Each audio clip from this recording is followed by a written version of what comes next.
লাঙল চালানো হাতে ল্যাপটপ মানিয়ে গেছে বেশ, লাঙল চালানো হাতে ল্যাপটপ মানিয়ে গেছে বেশ, দিন বদলের যাত্রা শুভ, বদলে যাবে দেশে, দেশ বদলে গেছে।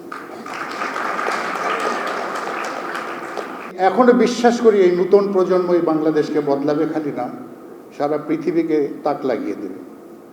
নবপ্রজন্মের এভারেস্ট জয় প্রমাণ খুঁজিয়া পাই, নবপ্রজন্মের এভারেস্ট জয় প্রমাণ খুঁজিয়া পাই, চেষ্টা করিলে বাঙালির কাছে অসাধ্য কিছুই, এই বাঙালি সব পারে।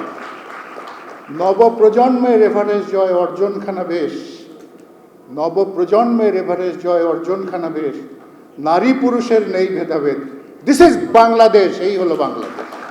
50-50 আজকে সেই অবস্থায় কিন্তু আমরা দেখছি, এবং আসলে মোবাইল ধরেই কিন্তু আগিয়েছে।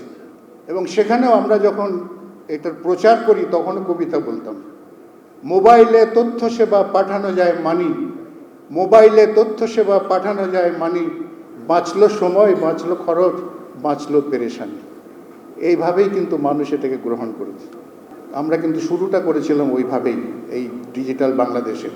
ডিজিটাল বাংলাদেশ আর নয় কল্পনা, শেখ হাসিনার ভিশন 21 নিছক কোনো কল্পনা। আজকে কিন্তু এটা পুরোপুরি সাকসেসফুলি আমরা আগাতে পেরেছি। তো মানুষকে ধরেই কিন্তু মানুষের জন্য কিছু করতে হবে, মানুষের মঙ্গল, প্রকৃতির মঙ্গল করেই আমরা কিছু করতে চাই। তো টেকনোলজি, আমি তো বলি হার্ডওয়্যার সফটওয়্যার হিউম্যানওয়্যার, 3 মিললে হয় বিজয়। হার্ডওয়্যার সফটওয়্যার হিউম্যানওয়্যার, 3 মিললে হয় বিজয়। মানুষই আসল, তবু নইলে পুরো অপচয়। মানুষটা যদি পিছনের মানুষটা ঠিক না থাকে, তাহলে আপনার যন্ত্র কি করবে আপনার জন্য? এবং আমাদের সামনে আমি বলবো, বঙ্গবন্ধু ছিল একজন সাহসী নেতা, ওনার কন্যাও কিন্তু একই রকম। নিজের টাকায় পদ্মা সেতু, বিশ্ব অবাক তাকিয়ে রয়, নিজের টাকায় পদ্মা সেতু, বিশ্ব অবাক তাকিয়ে রয়, এই না হলে শেখের বেটি কবু মাথা নোয়াবার না, সে মাথা নোয়াতে জানে। এই হলো বাঙালি। সুতরাং আমার কথা হলো যে অনেকে অনেক ধনী দেশ হয়ে গেছে, অনেক আগিয়ে গেছে, অনেক বড় হয়ে গেছে, এবং তাদের কি বলবো, নিজেরা নিজেদেরকে সবসময় মোড়ল ভাবে।